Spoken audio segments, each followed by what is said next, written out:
चर्चा में है। हिमाचल प्रदेश की मंडी से, जहां पर बीजेपी कैंडिडेट हैं कंगना रनौत, चुनावी जनसभा के दौरान कांग्रेस नेता राहुल गांधी और हिमाचल के पीडब्ल्यूडी मंत्री विक्रमादित्य सिंह का नाम लिए बगैर उन पर निशाना साधा और अब एक अलग तरह की टिप्पणी कही, जिसको लेकर कंगना रनौत अभी निशाने पर आ गई हैं कांग्रेस की और अपनी इस टिप्पणी को लेकर चर्चा में बनी भी हुई हैं।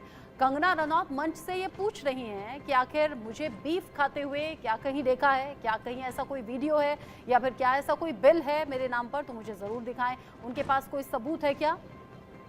सुनिए कंगना ने क्या कहा। तो दोस्तों, ये लोग बड़ी कूटनीतियां चलाएंगे, ये लोग बड़े ही आपको भ्रमित करेंगे। इनकी बातों में आपने बिल्कुल नहीं आना है, चाहे ये कुछ भी कह दें आपको। अब इन्होंने कहा कि इसने गौ मांस खाया, फिर मैंने कहा कि बताइए आपके पास कुछ तो प्रमाण होगा। तो कहते हैं जी अरे छोड़ो, हमको आपके खाने पीने से क्या लेना देना। बताइए भैया, आप ही तो खाने पीने की बात कर रहे थे। फिर कहते जी ये महिला अशुद्ध है, ये अपवित्र है, इसका चरित्र नहीं है। फिर मैंने इनको कल अपना चरित्र बताया, तो फिर ये लोग कहते हैं अरे यहाँ वहां की बातें छोड़िए, आप काम की बात कीजिए, आप मुद्दे की बात कीजिए। कंगना रनौत ने दरअसल पलटवार किया है। इससे पहले हिमाचल के पीडब्ल्यूडी मंत्री विक्रमादित्य सिंह ने कंगना पर बीफ को लेकर कहा क्या था, क्या आरोप लगाए थे, एक बार सुन लेते हैं। हम आपका बहुत मान सम्मान करते हैं, मगर मैं आपको ये कह देना चाहता हूँ कि हिमाचल की जनता को कोई लेना देना नहीं है कि आप क्या खाती हैं और क्या मुंबई में पीती हैं। ये हिमाचल के मुद्दे नहीं है। मेरा आपसे निवेदन रहेगा, since you are the candidate of Mandi parliament constituency from Bharatiya Janata Party, please talk on issues. आपका क्या विजन है? आप क्या हिमाचल प्रदेश के लिए, मंडी संसदीय क्षेत्र के लिए करना चाहती है? क्या आपने आपदा के समय में किया? क्या भूमिका आपकी आने वाले समय में रहेगी? कितना सहयोग आपने पूर्व में दिया? इन सब चीजों के ऊपर बात करें। ये बिना मतलब की बातें, जिनका प्रदेश के लोगों के साथ कोई सरोकार नहीं है, इस तरीकों की बात कर आप जनता का समय जो है वो व्यर्थ कर रही हैं। इसलिए मेरा आपसे ये निवेदन रहेगा, और खास करके प्रभु राम से, जिनका विशेष आशीर्वाद हम 22 जनवरी को अयोध्या में लेकर आए हैं, उनसे ये मेरी प्रार्थना रहेगी कि आपको सद्बुद्धि दे और सही मुद्दे जो हिमाचल सेंट्रिक इश्यूज है, उस क्षेत्र के लोगों के मुद्दे हैं, कुल्लू के, मनाली के, भुंतर के, बंजार के, सैंज के, सरकाघाट के और बल के, मंडी सदर के, रामपुर के, उन इश्यूज को आप उठाएं और हम भी उनको, कांग्रेस पार्टी भी उनको आने वाले समय में उठाएगी। And let's have a focused debate on the developmental trajectory of Himachal प्रदेश।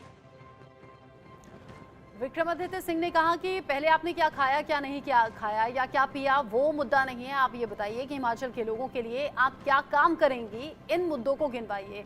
दरअसल कंगना रनौत ने अपने सोशल मीडिया अकाउंट एक्स पर यह भी लिखा था कि मैं किसी भी तरह का बीफ या गोमांस नहीं खाती हूं और मेरे बारे में गलत अफवाहें फैलाई जा रही हैं। और इन सब के बीच में ही सोशल मीडिया पर कंगना रनौत का एक सो कॉल्ड पुराना पोस्ट था जो वायरल हो रहा था, जिसमें वो इन सब की हिमायत करती हुई नजर आ रही थी। अब चूंकि मामला सियासत से जुड़ा हुआ है, अब बीजेपी कैंडिडेट हैं, वो मंडी से चुनावी मैदान में हैं, इसीलिए सरगर्मियां ज्यादा हैं।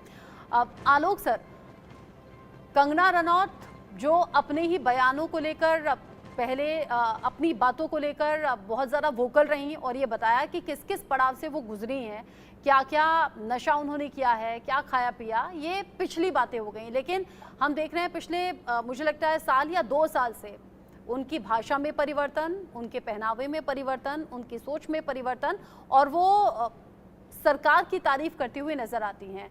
पिछले वक्त में जो रहा, क्या वो अभी मायने रखता है या आज के वक्त में कोई कैसे जी रहा है वो मायने रखता है?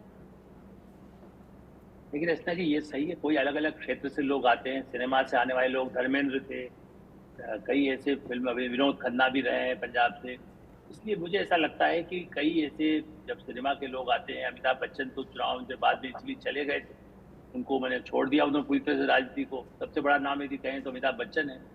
इसलिए राजनीति तो है तो बड़ी गंदी, जिसको कह सकते हैं कीचड़ में आपको पैर रख करके फिर कमल खिलाना है। कमल मतलब भारतीय जनता पार्टी का कमल खिलाने कंगना जी निकली हैं, और इसलिए उनको इस सबको थोड़ा सहन भी करना होगा और जवाब भी देना होगा। तो चूंकि नहीं है और चूंकि बोलने में तेज तर्रार है, और दूसरी तरफ विक्रमादित्य जिस तरह से नाम आ रहा है कि वही चुनाव में यदि खड़े होंगे तो उस पर राज परिवार के हैं, मुख्यमंत्री पद के दावेदार थे। असली बात तो ये है कि उनकी पार्टी में भी पोजीशन बनाने के लिए, उनको टकराने के लिए कह दिया गया कि आप लोकसभा लड़े। तो ऐसी स्थिति में ये दिलचस्प होगा ये चुनाव क्षेत्र। और जहां नड्डा जी जो पार्टी के अध्यक्ष है, एक तरफ वो प्रतिष्ठा पूरे प्रदेश पार्टी के लिए है कि उनका रहा विधानसभा में जो भी समस्याएं आई है, इस बार पूरी कोशिश है कि यहाँ की सीटें आए। और इसीलिए कंगना रनावत काफी, आपने ठीक कहा, 2 वर्षों से उन्होंने अपना बदलाव किया है और फिल्म की छवि अलग होती है, अभिनय की अलग होती है, और इस तरह का काम करना, कोई व्यापारी भी आता है तो उसकी छवि काम करने पर है। तो ये है कि अभी काम करने का अवसर होगा, ये उनको विश्वास तो दिलाना होगा।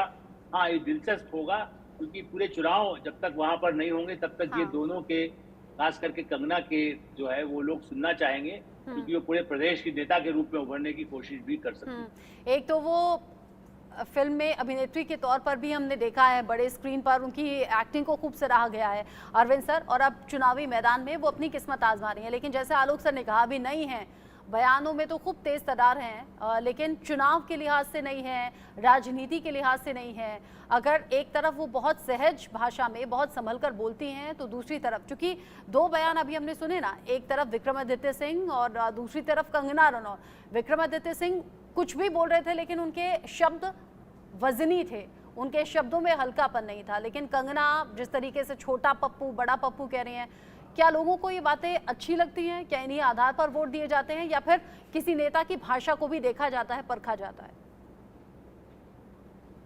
देखिए, बीजेपी में मैं कहूँगा, अभी भी बीजेपी में ऐसा बयान देने वालों की पूरी फौज नहीं है। गोडसे की तारीफ तक हुआ और प्रधानमंत्री ने इस बार उनका टिकट काट दिया, ये अलग बात है। नहीं तो गिरिराज सिंह केंद्र में कैबिनेट मिनिस्टर हैं और मेरे ख्याल से इस किस्म के बयान के अलावा ज़्यादा उपलब्धियाँ नहीं। कंगना भी जो बयान दे रही हैं, जो नेताजी के प्रधानमंत्री बताने से लेके मोदी जी को मेराम का अंश बताना और सरदार पटेल को अंग्रेजी नहीं आने जैसा, इस किस्म की काफ़ी बयान वो दे चुकी जब से कैंडिडेट थी तब से। तो उनको मालूम है कि इन बयानों का क्या लाभ घाटा है। कोई ऐसा बच्चा नहीं है वो, और पर्याप्त उन्होंने अपना करियर अपने हाथ से अपने बल पे लिखा है, बनाया है, और फिल्म इंडस्ट्री में बहुत ऊंचा मुकाम बनाया हो। बढ़िया एक्टिंग करती हैं, तो उस हिसाब से, लेकिन उनको ये मालूम है मेरे ख्याल से, तो वो मटेरियल अभी वो पॉलिटिक्स की कितनी हैं और इस किस्म के बयानों से लाभ घाटा होगा, बयानों ये से लाभ हो सकता है, संतुलन और बीजेपी के नाम का भी समझ मेरे लाभ उनको हो सकता है। बस 20 सेकंड बचे हैं, अजीत जी आप अपना एंड कमेंट दे दीजिए। मैं तो कहूँगा कांग्रेस के लिए बहुत अच्छी खबर है ये जो घटनाक्रम हो रहा है मंडी सीट को लेकर, विक्रमादित्य बनाम कंगना रनौत जो हो रहा है, इससे कांग्रेस ने बड़ी राहत की सांस लेगी। और अगर विक्रमादित्य उम्मीदवार बनते हैं तो जो पार्टी में एक फूट की बात चल रही थी कि विक्रमादित्य पार्टी छोड़ सकते हैं, पार्टी टूटेगी, तो ये कंगना रनौत अच्छा कर रही है कांग्रेस के लिहाज से। तो ये कांग्रेस बीजेपी के लिहाज से कैसा कर रही है, ये बताइए ना जी। बीजेपी के लिहाज से कैसा कर रही है? नहीं, बीजेपी के लिहाज से तो देखो नई नेता है, अभिनेत्री है, और इनकी एक अच्छी बात ये है उनकी कि वो पहाड़ी कल्चर को, पहाड़ी वो दिखावा भी, पहाड़ी ड्रेस भी पहन रही है, सब कुछ कर रही हैं। और वो बोलने चालने की वजह से ही जो है क्या कहते हैं, चर्चा में रही है पिछले 2-3 साल से। तो वो अभी और मेरा मानना है कि अभिनेत्री है, लेकिन अच्छा नेता बनने में लगता है अभी वक्त लगेगा। धीरे धीरे राजनीति के गुर सीख रही हैं। आप सभी का शुक्रिया, आलोक सर, अरविंद सर, अजीत जी, सुशील जी, बहुत शुक्रिया इस डिस्कशन में साथ में रहने के लिए। आगे बढ़ेंगे, कुछ और